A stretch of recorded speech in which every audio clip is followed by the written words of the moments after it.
Now, from Into Tomorrow, this is an ITTV special report. I thought it'd be cool since the iPad just came out this weekend as this broadcast airs.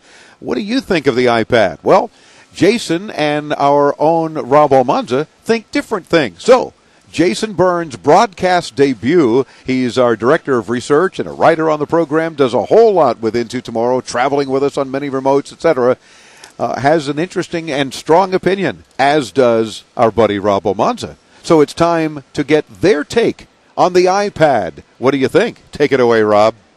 Well, thank you, Dave. I've been preparing for months, I would say, for this day to come, because the first time I said I was going to get an Apple iPad, I got the following reaction from one of my best buddies at Into Tomorrow. Yes, Rob. The first thing I told you when you told me that you wanted to get the new iPad was that you're an idiot because it doesn't do anything. It's a novelty that has no practical application for anybody, anywhere, anytime. Great. Thank you for calling me an idiot on a national broadcast. That's what I get from my best buddy. But, okay, I'll let you go first. I'm going to be nice because this is going to be fun. Go ahead. Why do you think people should not get the Apple iPad? The iPad is just an iPhone on steroids. It looks like 4 iPods or iPhones put together. In fact, if you want to see that, we took a picture of it in the studio, and we'll have that up on our website this weekend as well. But it's not reader-friendly, so you can't really use it as a iReader like an Amazon Cradle or anything like that because its screen is too bright. So you can use it as an iReader. You can use it as an e-reader. Well, if you want if you want to use it as an e-reader, that's fine, but you're going to hurt your eyes because the screen is just way too bright. It doesn't have any sort of Wi-Fi connection unless you're on somebody else's Wi-Fi connection or you want to buy AT&T's overpriced data plans. But it is unlimited. Yeah, well, so is it for the iPhone. That doesn't mean I enjoy paying $30 for it per month. Well, okay. I'll give you that one.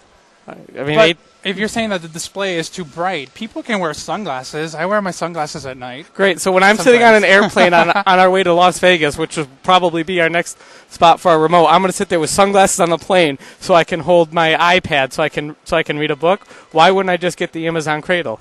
Watch, when I pick up my iPad today, this weekend, you're going to be jealous because I'm going to have a cool iPad on my lap. And I'm going to say you paid $500 for a novelty that has no practical function whatsoever. No, but it does. It does, Jason. Look, tell me one practical application of it. For someone that travels as much as I do, I don't want to bring my bulky Sony Vaio out of my laptop bag to just watch a movie or music videos that I download from iTunes.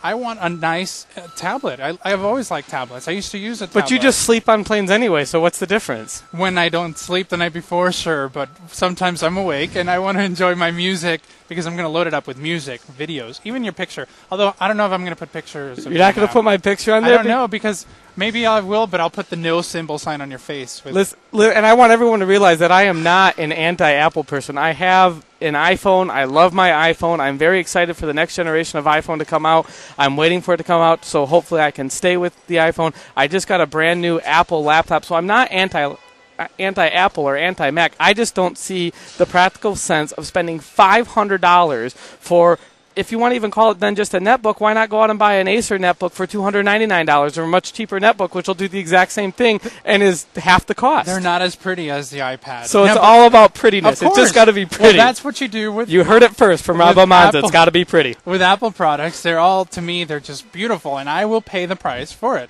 For example, let's talk about some of the specs. You were saying that 4 iPhones can make up the iPad.